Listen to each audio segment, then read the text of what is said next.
election of that year, of 1880, was between Republican James A. Garfield and Northern Democrat Winfield Scott Hancock. Hancock had been a successful Union general during the Civil War, but after the war he was reassigned because of his leniency toward unreconstructed Democrats. Recall that Northern or Union Democrats such as Hancock sought to preserve the Union but not to end slavery or to grant equality to African Americans. Since Hancock was a Democrat, even though he fought for the Union, this 1880 piece reminded citizens why they should not vote Democratic in that election. The reasons given in this piece would be considered strong language today. At that time, however, they were nothing more than reminders. The facts recorded in this piece were widely known and understood by voters in that day. Why I will not vote the Democratic ticket. I am opposed to the Democratic Party, and I will tell you why. Every state that seceded from the United States was a Democratic state. Every man that shot Union soldiers was a Democrat. Every man that loved slavery better than liberty was a Democrat. The man that assassinated Abraham Lincoln was a Democrat. Every man that sympathized with the assassin, every man glad that the noblest president ever elected was assassinated, was a Democrat. Every man that wept over the corpse of slavery was a Democrat. Every man that cursed Lincoln because he issued the Proclamation of Emancipation, the grandest paper since the Declaration of Independence, every one of them was a Democrat. Soldiers, every scar you have got on your heroic bodies was given you by a Democrat.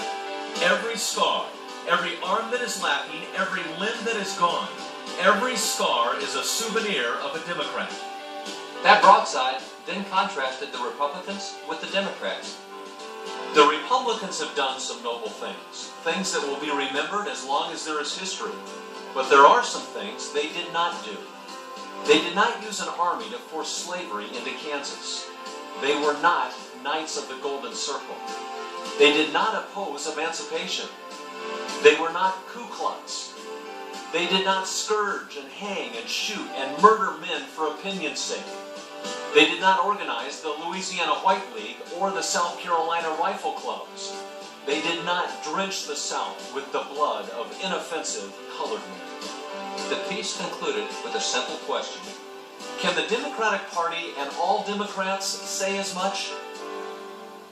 A further indication that the Democrats were well known for their bloody atrocities against blacks is seen in this illustration from Harper's Weekly showing the major elements and influences of the Democratic Party.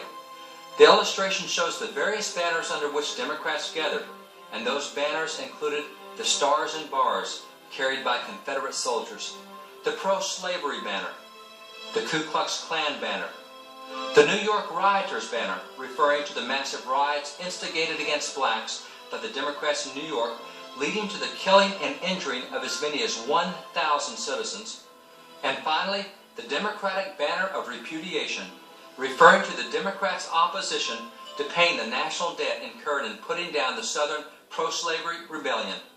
These were the various movements led by Democrats, and Americans in that day knew what Democrats stood for. By the 1880s, a movement called Southern Redemption had begun in earnest. Southern Redemption was a political movement to redeem the South from the Reconstruction Acts and the Civil Rights laws passed by Republicans.